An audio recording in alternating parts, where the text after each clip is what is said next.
ଶତ ଶତ ରାତିର ଏକ ନିରୁତା କବିତା। ଠିକ୍ ସଞ୍ଜ ଗଡ଼ିଲା ପରେ ସେବେ ଶତ ଶତ ରାତି ଆସୁଥିଲା। ବାଡ଼ି ପଛପଟ ବାଉଁଶ ବୁଦା ଓ ଜହ୍ନି ଲଟାଟେ ଝିଲମିଲ ତାରାଭରା ଆକାଶଟେ ଥିଲା ହାତ ପାଆନ୍ତାରେ ପ୍ରତ୍ୟେକ ରାତିରେ।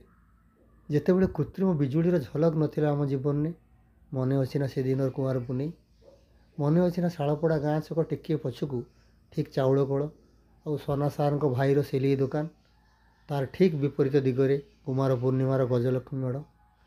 ସେତେବେଳେ ରାସ୍ତାର ଦୁଇ ପଟେ ବତି ଖୁଣ୍ଟ ଗୋଟେ ବି ନଥିଲା, ଖାଲି ଗଛ ଆଉ ଗଛ, ଆଉ ଗଛ ତଳ ଛପା ଛପା ଅନ୍ଧାର ଓ ଆଲୁଅକୁ ଡେଇଁ ଡେଇଁ ଲକ୍ଷ୍ମୀଙ୍କୁ ଦେଖିବାର ଅଜବ ସଉକ।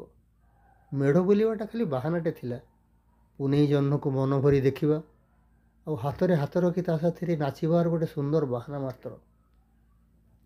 ମନେ ଅଛି ନା ସେଦିନର କଥା? କୁଆଁର ପୁନେଇର ଶିହରଣ ଆଉ ମାଦକତା। ସେତେବେଳେ ନଥିଲା ଆଜିକାଲି ମେଢ଼ ଚାରିପଟେ କୃତ୍ରିମ ରୋଷଣୀ, ସାଜସଜ୍ଜା। ତୁମ ଦେହ ଚାରିପଟେ ନଥିଲା ବି ଦୁର୍ବୋଧ୍ୟ ଶବ୍ଦ ଆଉ ରଙ୍ଗର ପରଦା।